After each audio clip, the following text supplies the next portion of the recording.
न्याय संहिता बीएनएस की धारा एक अधिनियम का शीर्षक दायरा और प्रारूप स्थापित करती है। यह अधिनियम की प्रयोज्यता और विशेषाधिकार को भी परिभाषित करता है। प्रमुख विशेषताएं: एक, विशेषाधिकार अधिनियम भारत के भीतर और इसकी सीमाओं से परे किए गए कृत्यों पर लागू होता है, जिसमें क्षेत्रीय जल और विशेष कानून विशेषण शामिल हैं। दो, प्रयोज्यता अधिनियम भारतीय नागरिकों और भारतीय हितों से जुड़ी अन्य निर्दिष्ट परिदृश्यों पर लागू होता है। तीन, प्रारूप अधिनियम केंद्र सरकार द्वारा निर्धारित तिथि पर शुरू होगा। और चार, अधिनियम सैन्य कर्मियों या विशेष स्थानीय कानूनों से संबंधित मौजूदा कानूनों में बदलाव नहीं करता है। ये कैसे लागू होता है?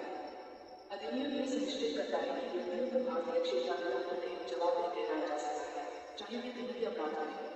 उदाहरण के लिए, यदि कोई भारतीय नागरिक भारत के बाहर हत्या करता है, तो उन पर भारत में हत्या का मुकदमा चलाया जा सकता है और उन्हें दोषी ठहराया जा सकता है।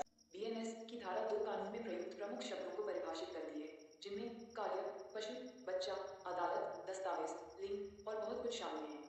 ये परिभाषाएं कानून के अनुप्रयोग में स्थिरता और स्पष्टता सुनिश्चित करने में मदद करती हैं। धारा 2 में परिभाषाएं: एक, अधिनियम एक एकल कार्य या कृत्यों की एक श्रृंखला। दो, पशु कोई भी जीवित वस्तु जो मानव नहीं है। तीन, बच्चा 18 वर्ष से कम आयु का व्यक्ति। चार, न्यायालय एक न्यायाधीश या न्यायाधीशों का समूह जो कानूनी निर्णय लेने के लिए अधिकृत है। पाँच, दस्तावेज कोई भी पदार्थ जो किसी पदार्थ पर अक्षरों, अंकों या चिन्हों का उपयोग करके व्यक्त किया गया हो। छह, लिंग इसमें पुरुष, महिला और ट्रांसजेंडर लोग शामिल हैं। सात, बेईमानी गलत लाभ या हानि पहुंचाने के इरादे से कुछ करना। आठ, चोट कोई भी नुकसान जो किसी व्यक्ति के शरीर, दीवार, प्रतिष्ठा या संपत्ति को अवैध रूप से पहुंचाया गया हो। और नौ, अवैध कुछ भी जो अपराध है, कानून द्वारा निषिद्ध है या नागरिक कार्रवाई का आधार है।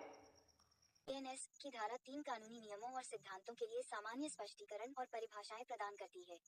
ये भी बताता है कि परिभाषाओं और दंडात्मक प्रावधानों की व्याख्या कैसे की जाए। धारा 3 क्या करती है? 1. कानूनी शर्तों और सिद्धांतों को स्पष्ट और परिभाषित करता है। 2. अंतर्राष्ट्रीय कानूनी मानकों के अनुरूप। 3. परिभाषाओं और दंडात्मक प्रावधानों की व्याख्या कैसे करें, ये बताता है। 4. बताता है कि कृत्यों और चूकों का इलाज कैसे किया जाता है। और 5. बताता है कि किसी अपराध में शामिल कई लोगों को कैसे जिम्मेदार ठहराया जाता है। धारा 3 के उदाहरण: 1. 7 वर्ष से कम उम्र के बच्चे को किसी कार्य के लिए आपराधिक रूप से जिम्मेदार नहीं ठहराया जा सकता है। 2. कब्जे में पति, पत्नी, क्लर्क या नौकर द्वारा रखी गई संपत्ति शामिल है। 3. जब तक अन्यथा निर्दिष्ट न किया जाए, अधिनियमों और चूकों के साथ समान व्यवहार किया जाता है।